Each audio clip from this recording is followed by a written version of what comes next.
My fiancé snapped. Ugh, stop talking about kids, maybe with someone else. I said, oh? Then I booked a fertility consult, alone, and updated my will's beneficiaries. When she saw the attorney's email naming future children unknown, she finally asked who I was planning them with. I, 35 male, am sitting here with my laptop, estate planning documents spread across my dining table, and honestly, everything makes sense now. 3 weeks ago, my fiancée Cora, 33, and I were having dinner. Normal Tuesday. I mentioned my coworker just had his second kid, made some comment about hoping we'd have that someday. Pretty standard couple talk, right? Cora slammed her fork down. Ugh, can you stop talking about kids already? What? We've always planned on having them. Maybe you have. Maybe you should have them with someone else then. The casualness of it, like she was suggesting I try a different restaurant. Oh, what's that supposed to mean? Nothing. Just processing. She went back to eating. Subject dropped, but that sentence kept replaying. Maybe with someone else. Not, I don't want kids. Not, let's wait. Specifically suggesting I have them with another person. Present tense. While we're engaged. For context, kids were always the plan. First date, we talked about wanting families. When I proposed last year, we literally discussed timing. She wanted to wait until after the wedding, get settled, then start trying. I'd mentioned kids maybe once a month, usually in passing. Not obsessive. Normal future planning stuff. That night I couldn't sleep, kept thinking about her phrasing, the dismissiveness, the anger over something we'd supposedly agreed on. Wednesday morning, she acted normal. Kiss goodbye, have a good day, see you tonight. Like she hadn't just torpedoed our entire future planning. I made some calls that lunch break. Call 1. Fertility clinic, not for us, for me. Booked a consultation to discuss sperm banking and future planning as a single man. They had an opening Monday. Call 2, my attorney. Had him from a previous real estate thing, asked about updating my will.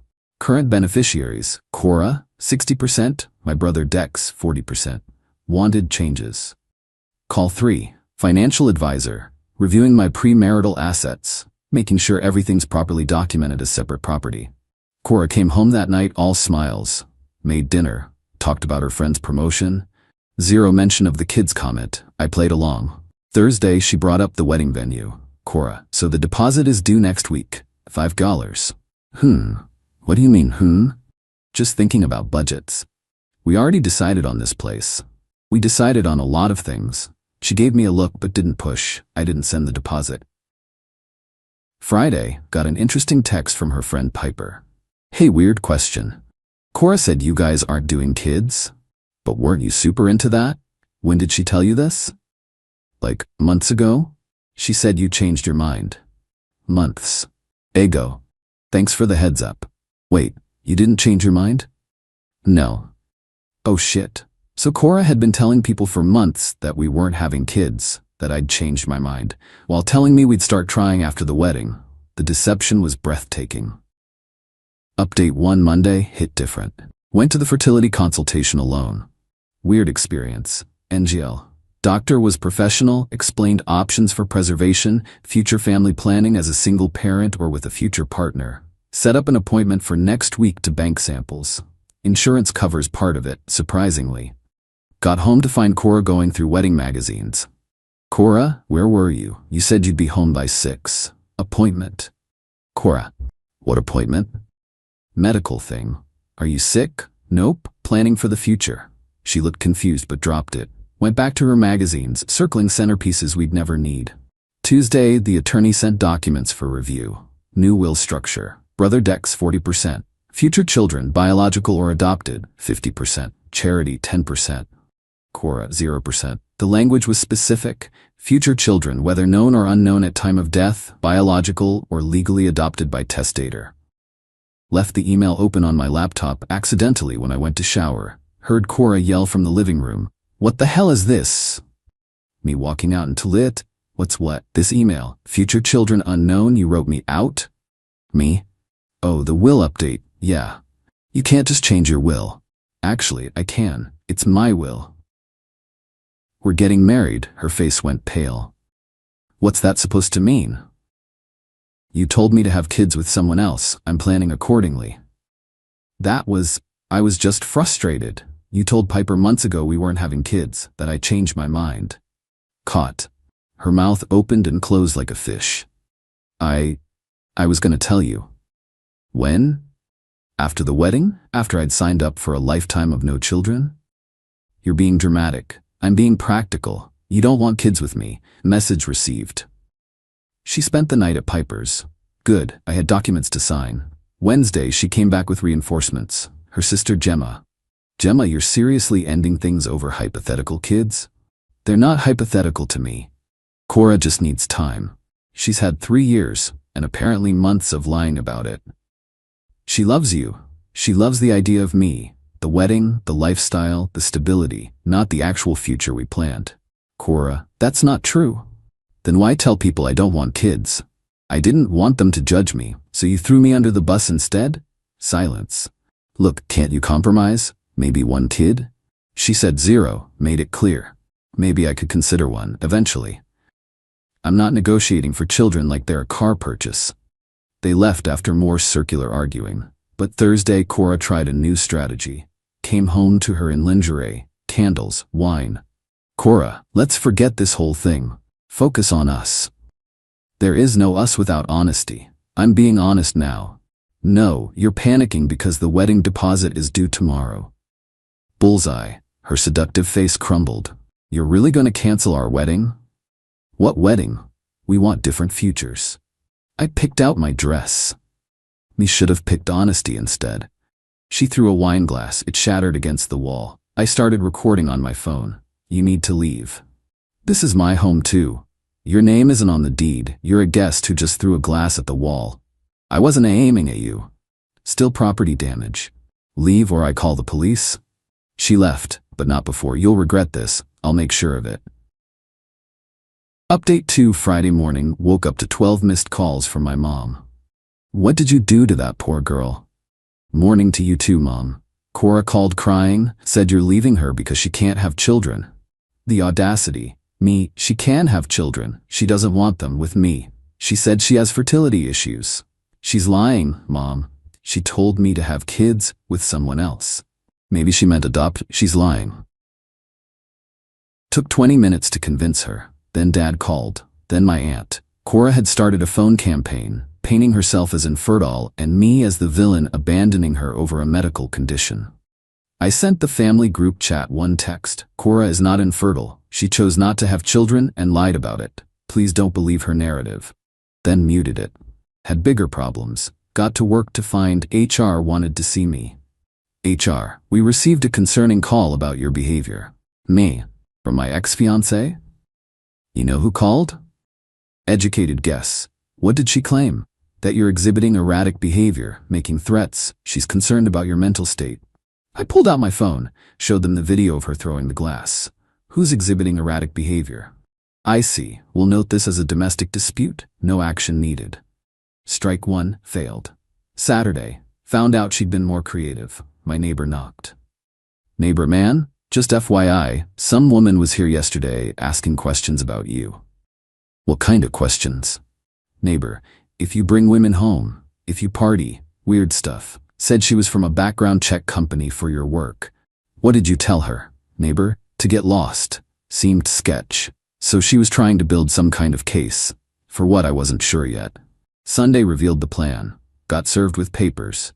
She was suing me for a breach of promise to marry and intentional infliction of emotional distress. The damages she wanted, $75.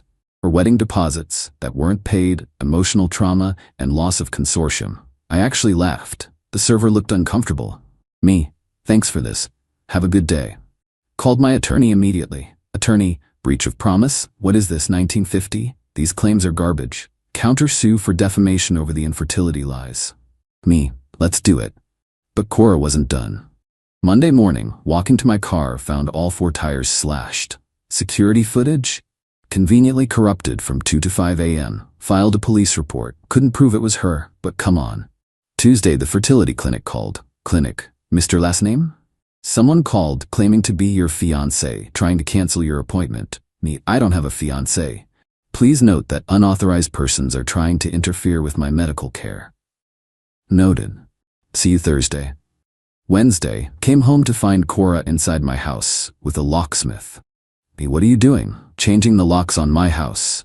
Locksmith, she said she lost her keys. She doesn't live here, I own this house, here's the deed. Showed him the documents on my phone. Ma'am, I can't continue this. I'm his fiancée, I have rights. You have no rights. You're trespassing. Locksmith packed up and left. Cora didn't. You can't just erase me. Watch me. I'll tell everyone what you really are. What's that? A manipulative bastard who led me on. I wanted kids. You knew this. You lied about it. I changed my mind and lied about it because I knew you'd leave. There it was, the admission. So you tried to trap me in a marriage under false pretenses? I loved you. You loved what I represented. Stability, security, a wedding. Not me. She started crying, not sad tears, angry tears. I gave you 3 years. Based on a lie. You'll die alone. Better than living a lie. Update 3. The resolution Thursday did my appointment at the fertility clinic. Weird milestone, but felt like taking control of my future. That evening, Cora made her final play. She showed up with her parents, full intervention mode. Son, let's talk man to man. We're not family, Rick. You're throwing away something special. I'm avoiding a lifetime of deception. Cora made a mistake. She knows that now. It wasn't a mistake. It was months of deliberate deception. She was scared. Of what? Honesty? I was scared of losing you. So you lied to keep me?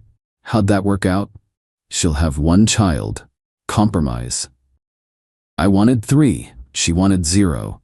1 isn't a compromise. It's a hostage situation. You're being cruel. I'm being honest. Something your daughter couldn't do. Then Cora played her last card. I'm pregnant. Everyone froze. No, you're not. I took a test. Show me. I threw it away. Convenient. Take another one. I don't have to prove anything. You're right. You don't, because we haven't had sex in 3 weeks since you told me to have kids with someone else. Her parents looked at her and cabre. The lie was obvious. Cora, are you pregnant or not? I might be. Cora? Fine, I'm not, but I could be. We're done here. Leave my property or I call the police. They left. Rick looked disgusted. Diane was crying. Cora was screaming about lawyers and lawsuits. Friday, my attorney called. Her lawyer dropped her. The fake pregnancy claim was the last straw. So the lawsuit? Dead in the water. We're proceeding with the defamation countersuit. Saturday, got a text from Piper. Piper, Cora's lost it. She's telling everyone you're gay and that's why you want kids without her. That's creative. Nobody believes her anymore. The pregnancy lie was too much. Sunday, peace. Actual peace. Changed my locks with a reputable company, installed cameras, started packing up the few things Cora had left. Final update. It's been 2 months now. The dust has settled in the most predictable way. Cora's lawsuit went nowhere. Her lawyer officially withdrew after the fake pregnancy stunt. She tried to represent herself, which went about as well as you'd expect. Judge dismissed everything with prejudice. Can't refile. My defamation countersuit? Settled out of court. Her parents paid $15,000 to make it go away. Apparently they were horrified by her behavior and wanted it over. Used the money to pay off my car. The fertility preservation? Done. Weird peace of mind knowing that's handled. Already talking to an adoption attorney too, exploring options for the future. Single dad path isn't easy, but it's honest. Cora? Spiraled hard. After her parents cut her off, the fake pregnancy was their limit. She moved in with Gemma. That lasted 2 weeks before Gemma kicked her out for trying to seduce Gemma's husband. Yeah, she went there. Last I heard from Piper, Cora was dating some guy she met at a bar. Already talking marriage after 3 weeks. Told him she never wanted kids anyway. He has 2 from a previous marriage. That's gonna end well. She texted me once last month. I could have given you everything.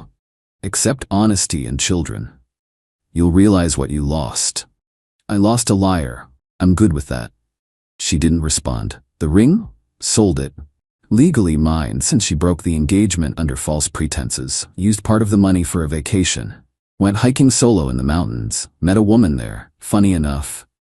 Iris has a 6-year-old daughter.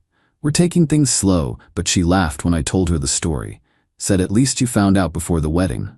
My family came around once the truth was clear. Mom apologized for believing Cora initially. Dad just said, "Dodged a bullet, son." The house feels different now. Lighter, redecorated the spare room, the one Cora used as her meditation space. It's set up as a kid's room now. Optimistic? Maybe, but it feels right. Moral of the story? When someone tells you to have kids with someone else, take them literally. They're telling you exactly who they are and what your worth is to them. The entitlement to think she could lie her way through marriage, trap me in a childless future, then play victim when caught, that's not love, that's manipulation. And kids? They're not negotiable when they're your dream. They're not something you compromise on or lie about. They're future humans who deserve to be wanted by both parents. The will? Updated and finalized. Future children unknown remains. Because someday, somehow, they won't be unknown anymore, and they'll be wanted, fully, honestly, no lies required.